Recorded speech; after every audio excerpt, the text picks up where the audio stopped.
താമരശ്ശേരിയിൽ ജ്വല്ലറിയുടെ ചുമര് തുറന്ന് സ്വർണ്ണാഭരണങ്ങൾ കവർന്ന കേസിൽ കവർച്ചാ സംഘം വിറ്റ സ്വർണത്തിൽ 4 ഗ്രാം കൂടി അന്വേഷണ സംഘം കണ്ടെത്തി.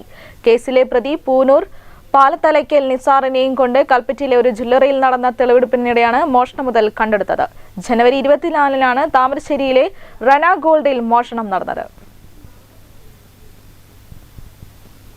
താമരശ്ശേരിയിൽ റന ഗോൾഡിൽ നിന്നും സ്വർണ്ണാഭരണങ്ങൾ കവർന്ന കേസിൽ കവർച്ചാ സംഘം വിറ്റ സ്വർണത്തിൽ 4 ഗ്രാം സ്വർണം കൂടി അന്വേഷണ സംഘം വ്യാഴാഴ്ച കണ്ടെത്തി.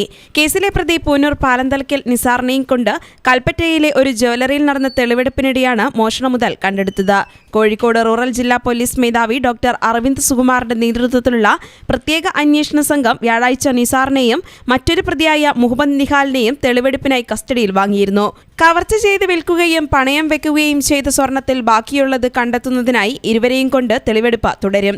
ജനുവരി 24 പുലർച്ചെ 1 മണിക്കും 5:30ക്കും ഇടയിലാണ് താമരശ്ശേരി പോലീസ് സ്റ്റേഷനിൽ നിന്നും 25 മീറ്റർ മാത്രം അകലെയുള്ള റന ഗോൾഡിന്റെ ചുമർ തുറന്ന് ഉള്ളിൽ കയറിയ കവർച്ചാ സംഘം CCTV ക്യാമറയിൽ പെയിന്റ് സ്പ്രേ ചെയ്ത ശേഷം 50 പവനോളം വരുന്ന സ്വർണ്ണാഭരണങ്ങൾ മോഷ്ടിച്ചത്. 4 മണിക്കൂറോളം ജ്വല്ലറിക്കുള്ളിൽ ചെലവഴിച്ചാണ് പ്രതികൾ കളവ് നടത്തിയത്. കവർച്ച നടന്ന് 2 ആഴ്ചയ്ക്കുള്ളിൽ തന്നെ മുഖ്യപ്രതിയായ പൂനൂർ പാലന്തലയ്ക്കൽ നവാഫിനെ പള്ളിപ്പുറത്തെ വാടക ക്വാർട്ടേഴ്സിൽ നിന്ന് അന്വേഷണ സംഘം അറസ്റ്റ് ചെയ്തു. അടുത്ത ദിവസം തന്നെ സഹോദരനും കൂട്ടുപ്രതിയുമായ നിസാറും സുഹൃത്ത് മുഹമ്മദ് നിഹാലും എറണാകുളത്ത് പിടിയിലാവുകയായിരുന്നു. ഡിസംബർ 28-ന് രാത്രിയിലാണ് ഇതേ സംഘം ഈങ്ങാപ്പുഴയിലുള്ള കുന്നുമ്മൽ ജ്വല്ലറിയുടെ പിൻഭാഗം ചുമർ തുറന്ന് ഉള്ളിൽ കയറിയത്. ലോക്കർ തകർക്കാൻ കഴിയാത്തതിനാൽ 500 ഗ്രാം വെള്ളി ആഭരണങ്ങളും 10,000 രൂപയും കവർച്ച ചെയ്തു. പെട്ടെന്ന് പണമുണ്ടാക്കുന്നതിനും ആഡംബര ജീവിതം നയിക്കുന്നതിനു വേണ്ടിയാണ് കളവ് നടത്തിയതെന്നാണ് പോലീസ് നൽകുന്ന വിവരം. News bureau, Thamarassery.